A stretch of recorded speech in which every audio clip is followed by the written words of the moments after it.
Всем привет из Египта! Если вы будете в Хургаде, то обязательно прогуляйтесь по улочкам Шератона. Здесь так много всего. И подарки, и сувениры, и много разных вкусняшек. И, конечно же, разные аутентичные места. Улица Шератон – это центральная улица Хургады, главная ее артерия, шумная и оживленная, движение на которой не стихает ни днем, ни ночью. Улица соединяет морскую набережную Марина и исторический центр Хургады – старый город Эль-Дахар. Ширина главной артерии города 15 метров. Этого вполне достаточно для свободного движения транспорта и пешеходов, а длина ее 3 километра.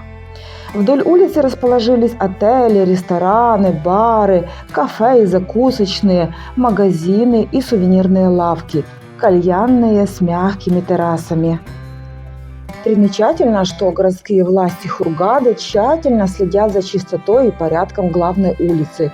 Здесь всегда царит идеальная чистота, а тротуары, кажется, вымыты шампунем. А вдоль Шератона много пешеходных зон. Как-никак, это туристическая достопримечательность. А среди прогуливающихся неспешным шагом людей вы вряд ли увидите египтянина.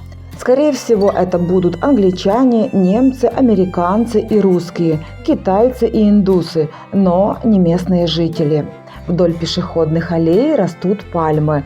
Это придает улице восточные нотки. Леночка пригласила меня в такое кафе интересное, а тут только мужской туалет. И я когда к ней навстречу ехала, я одела платье, то есть другой стороной. Я говорю: Лена, ты представляешь, как я приехала к тебе, пойду в туалет переоденусь. Туалет-то здесь только мужской. Этот официант за мной побежал с бумажкой, вот салфеточкой. Говорит, это мужской. Там нету куда писать, там только для мужчин писать. И, в общем, куда-то меня повел. И все мужчины в кафе были свидетелями, как мне дали бумажку и меня куда-то повели. А я ему на полпути говорю: не, мне не надо, мне только переодеться. Он говорит: иди в мужской туалет. И, сегодня, в общем, у нас вот так вот начался наш рабочий день. С того, что все мужчины в кафе, здесь их много, наблюдали вот это шоу. Они заботливые. Заботливые. Правда, да. Потом подошел, Лена использовала такую пудру с блестками, а он взял салфетку и вот так вот вытирает, представляете? Это вообще, так что пусть тут салфетка. Помощник. Да. Так, но я еще в таком кафе не была за 6 лет, но мне нравится все. Здесь интересно, меня впервые как-то один знакомый местный пригласил сюда кофе выпить. И сейчас от ветра есть защита, а до этого не было. И мы сидели где-то, и смотрели на мечеть. Поэтому, я запомнила это кафе, здесь всегда одни мужчины сидят. И это интересно, они сидят, беседуют. Часами, правда? Часами, да. Я так предполагаю, у них и кальян есть, да? Ну, наверняка же, да? Не знаю даже, не знаю.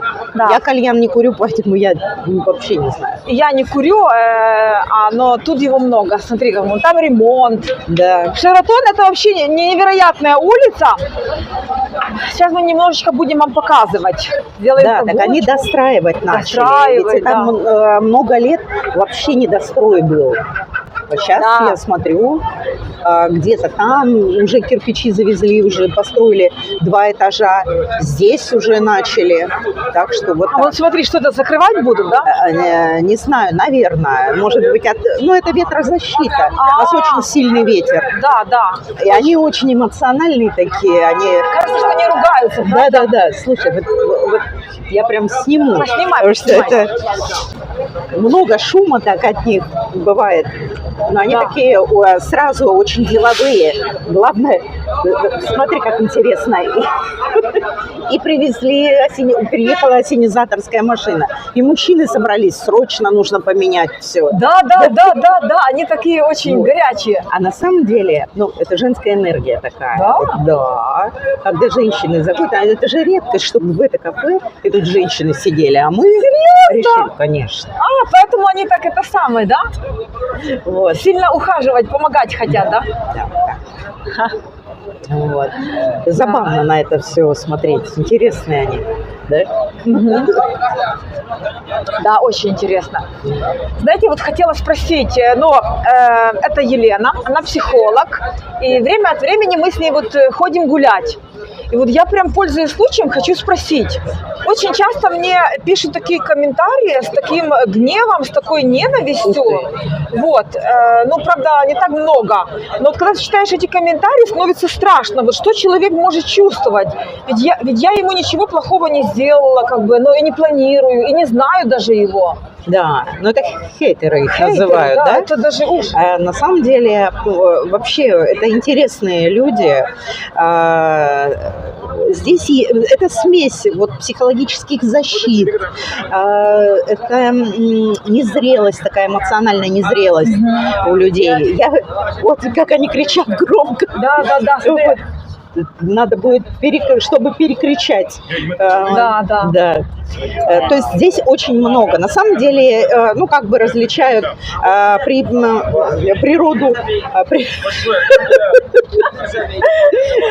природу хейтерства и 5 причин. Я думаю, что нам это сейчас не очень получится. Дай телефон свой. Да. Давай. Открывайте. Это же так мило. Да. Снимай. Они бы сейчас нас взяли и даже занесли на руках. Вот. Это вот все здесь происходит. Смотрите. Да. И они обсуждают это очень бурно. Бурно, правда? Да. Я потому что первый... Просто перетянуть тент. Да. А вот он, наш помощник, который ухаживал с бумажкой. Вот. Это так смешно, потому что они, когда наблюдаешь за этим всем, а вон окно моют вот прям вот перед нами. Когда наблюдаешь за этим всем, кажется, что сейчас они будут драться. Да. Но нет, драки нету. Вот. Пусть будет. Но они, правда, они такие интересные, когда они особенно что-то обсуждают, что-то прям так активно. Я первый раз, когда слышала, мне казалось, они прям вот сейчас драка будет, да. А оказывается, нет, просто вот эмоции поднять. Да, правда. Да. Поначалу страшно, думаешь, сейчас будет драка, что делать, Вот. правда? А я видела здесь дважды, я видела 2 драки. И как? Вот они очень интересно дерутся, они совершенно по-другому. То есть наши, если берут кулак, да, и так со всего маху, а у них драка идет открытой ладонью. Вот, вот таким, да. Но у них вход, они настолько горячие, у них вход идут палки, с арматуры какие-то, вот все, что они очень, у них драки бывают прям такие очень жесткие. Вот, и если драка собирается выпустить вот этот вот пар, да, свой темперамент проявить, они могут прям толпами. Толпа на толпу. Да. Ты видела, да? Я видела прям. Там что-то, то ли машина какая-то задела другую, и такой бум поднялся. Кстати, здесь безобразное движение, безобразное. Да. Но аварий очень редко, да. Я, может быть, вот дважды видела. Одну картину видела смешную. Ну, правда, они какие-то как дети. Они такие смешные бывают. Подъезжает маршрутка. Ну, вот эти маршрутки. Да. Это был кадр просто. И распахивается дверь, отодвигается, да, и просто дверь летит дальше. Да. Что у него там с дверью было? Ну, то есть она вылетает из машины. А я как раз эту картину, я в кафе сидела, я чай выпила. Настолько это смешно было. И он потом бежит за этой дверью, водитель с этой дверью несется. Это просто. И вот за ними наблюдать, правда, интересно. Это совершенно другой менталитет. Да. Он очень отличается от наших. Ну, мне не очень подходит, как вот, допустим, встречаться с мужчинами. Понятно. Это даже нечестно, на самом деле. Там что-то требовать от них, правильно же? Абсолютно. Вот. Ну, вот как-то мне не подходят они. Ну, пробовать я пробовала, как? конечно, как ты поймешь. Ну, нет, вот они как раз интересные. Они, почему нет? Потом первое, самое такое важное, да, они очень любят эмоциональные горки. Вот. Я сегодня буквально нашла просто мем, да, кто хотел покатать меня на эмоциональных горках, обливался первым, простите, но поменять не могу. Да. Я очень жесткая в этом отношении, когда меня хотят вот прокатить на этих горках, я очень жесткая. Вот. Поэтому, а для них важно, что вот показать, что их любят, это значит ревность. Ну, то есть... То есть это эмоциональная незрелость. Это вот такое детское отношение к жизни. Поэтому они недолюбленные, они катастрофически недолюбленные.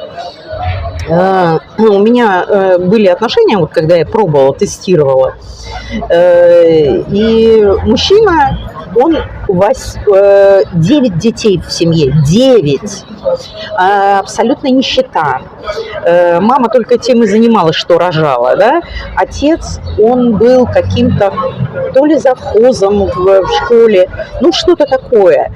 И вот разговаривали когда, и я говорю, а ты какой по счету в семье? Он говорит, ну, у меня имя номер 8. Имя номер 8.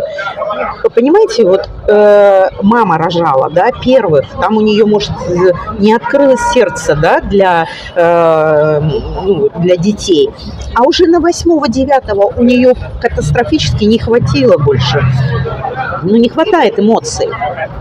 Вот. И я то, что увидела, да, они очень манипулятивные. Они очень много манипуляций знают. Это такой культурный код, да, что манипуляции, обмануть что-то, вот это еще прибавляется. К инфантилизму приходится орать. Вот, к инфантилизму прибавляется еще и способность вот, выворачиваться, манипулировать и так далее. То есть, ну, я скажу, что это такой момент не очень комфортный.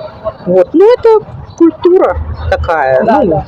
Вот, либо принимаем, либо нет. Абсолютно. Правильно? Да. Поэтому есть женщины, которые как тут живут же, да. Вот, но, в общем, каждому свое, как говорится. Слушайте, да? я знаю некоторых, которые живут великолепно. Вот. Это зависит от того, в какой семье он родился. Все идет из семьи. У нас же мы стоим на плечах своих родителей. Да? И какие это плечи могут быть? Может быть, вот не хватило любви, мамы не было, папы не было, что угодно. Вот. Поэтому... Да. Ну, Хургада же у нас шумный город. Да, очень шумно. Мы сейчас покажем, где мы сидим и что вокруг происходит. Да. Вот. Поэтому, а вот если вернуться к хейтерству, да, с чего мы начали, собственно, там есть несколько причин, да. Я бы сказала, ну, я как не очень люблю терминами, я когда-то для себя приняла решение, что я буду рассказывать, как будто передо мной бабушка. Вот, чтобы люди, языком, чтобы люди не бежали в Google, там гуглить, нафига. Да. Вот. Но сейчас придется все равно использовать. Есть такая тема шизоидное расщепление. Да, это психологическая защита. Это и многие хейтеры, они этим, ну, скажем, страдают. Вот.